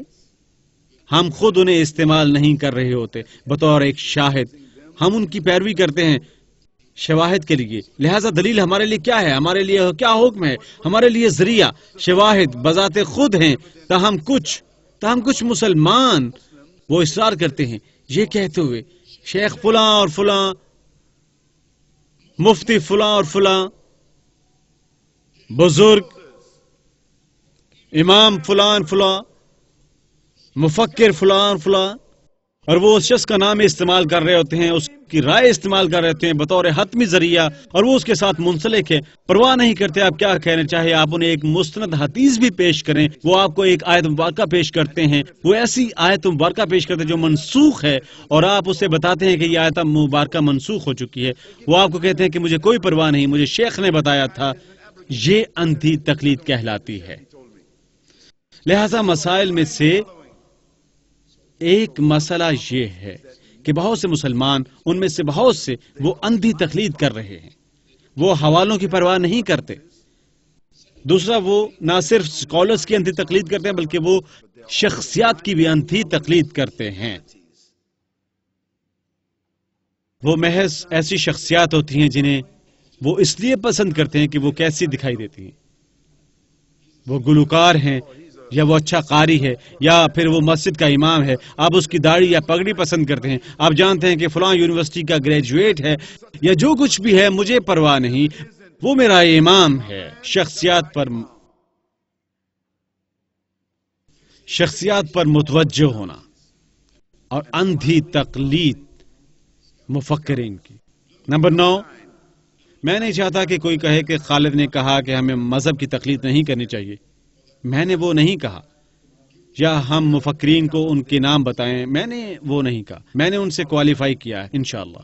نمبر 10، نظریاتی دلائل اور الزام دھرنا جو تہمت اور مذمت کرنے کی جانب لے جاتا ہے۔ لہذا ہمارے کچھ مسلمان ایسے بھی ہیں جو اتنے درست ہیں کہ ان کے علاوہ سب غلط ہیں، ایسے مسلمان بھی ہیں جو ہیں مسلمانوں کے نقاد۔ لہذا جب ایک بہن دروازے سے آ رہی ہوتی ہے، وہ بہن کی جانب دیکھتے ہیں اور کہتے ہیں کہ اس کا حجاب درست نہیں ہے، اور اس کے سلیپر درست نہیں ہے، اور اس کا لباس درست نہیں ہے، اور وہ درست طور پر نہیں بیٹھتی، درست طور پر نہیں کھا رہی، اس کا مکان درست نہیں، اس کا بچہ درست نہیں، وہ غلط تلاوت کرتی ہے، وغیرہ وغیرہ۔ لہذا ہم اس قدر زیادہ مسلمانوں کے نقاد بن جاتے ہیں کہ ہمارے سوا ہر کوئی غلط ہوتا ہے، یا ہمارے گروہ کے یا ہمارے اکابر کے۔ یہ کہلاتا ہے نظریاتی دلائل، الزام دھرنا، تنقید کرنا لوگوں پر الزام عائد کرنا اور ان کے نام رکھنا۔ آج کل ایسے مسلمان بھی ہیں جنہوں نے ہر کسی کا نام رکھا ہوا ہے، تو کہتے ہیں وہ ہے ایک قطبی، اور وہ ہے سروری، اور وہ ہے سرافی، اور وہ ہے شیعی، اور وہ ہے خارجی، اور وہ ہے اشعری، اور وہ مرد یا وہ عورت یا وہ ہے مبتدی۔ آج کل 25 یا 30 نام یا درجہ بندیاں موجود ہیں جن میں ہم مسلمانوں کو درجہ بند کرتے ہیں، اس درجے میں رکھنا چاہتے ہیں۔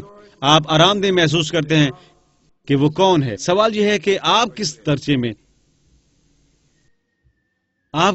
میں درجہ بند ہے۔ بہت سے لوگ جب وہ رکھتے ہیں ہر ایک کو ایک درجے میں، وہ کہتے ہیں وہ ہیں درست نفی کردہ گروہ، کیونکہ وہ واحد جو باقی بچا ہے۔ یہ الزامات اٹل طور پر جب وہ آپ کے الزامات نہیں مانتے تب بات آخری حد تک پہنچ جاتی ہے جو مذمت ہے۔ آپ لوگوں کو کافر کہنا پسند کرتے ہیں، آپ لوگوں کو منافق کہنا پسند کرتے ہیں، آپ لوگوں کو یہ اور وہ کہنا پسند کرتے ہیں، اور ایک بار جب آپ لوگوں کو ان ناموں سے پکارنا شروع کرتے ہیں، صاف ظاہر ہے یہ عمل خون خرابے یا باہمی احترام کے خاتمے کی طرف لے جاتا ہے۔ آخری بات، گروہ جو شدید رویہ اپناتے ہیں اور ذہنیت یہ مسلمان ہیں اور خود یعنی وہ خود کو دیکھتے ہیں ایک حقیقی درست مقام پر، اور وہ آغاز کرتے ہیں خود کو دوسرے مسلمانوں سے الگ تھلگ کرنے کا۔ وہ مسلمانوں کو یہ کہنا شروع کرتے ہیں آپ اس مسلمان کے ساتھ نہیں بیٹھ سکتے، آپ اس مسلمان کے ساتھ نہیں کھا سکتے، اس سے علم حاصل نہیں کر سکتے، اس سے مل نہیں سکتے، آپ اس مسلمان کو سلام نہیں کر سکتے، آپ وہ نہیں کر سکتے، یہ کہہ سکتے ہیں۔ اور ظاہر ہے کیا ہوتا ہے، وہ لوگ سمٹ کر دیوار کے ساتھ لگ جاتے ہیں، اور جب وہ اپنی دیوار کے ساتھ جا لگتے ہیں اور وہ اپنا گروہ تشکیل دینا شروع کر دیتے ہیں، وہ بیک وقت تخلیق کا کام محض ایک شخص پر چھوڑتے ہیں۔ یہ مسائل کا تاریخی مجموعہ ہے۔ میں تاریخ اور عمرانیات کے نقطۂ نظر سے ان مسائل کا انکشاف کر رہا ہوں۔ جب آپ وہ ذرائع زیر غور لائیں گے جو میں نے آپ کو دیے ہیں، آپ کے علم میں آئے گا صورتحال اور تشخیص اور ثبوت ان مسائل کا۔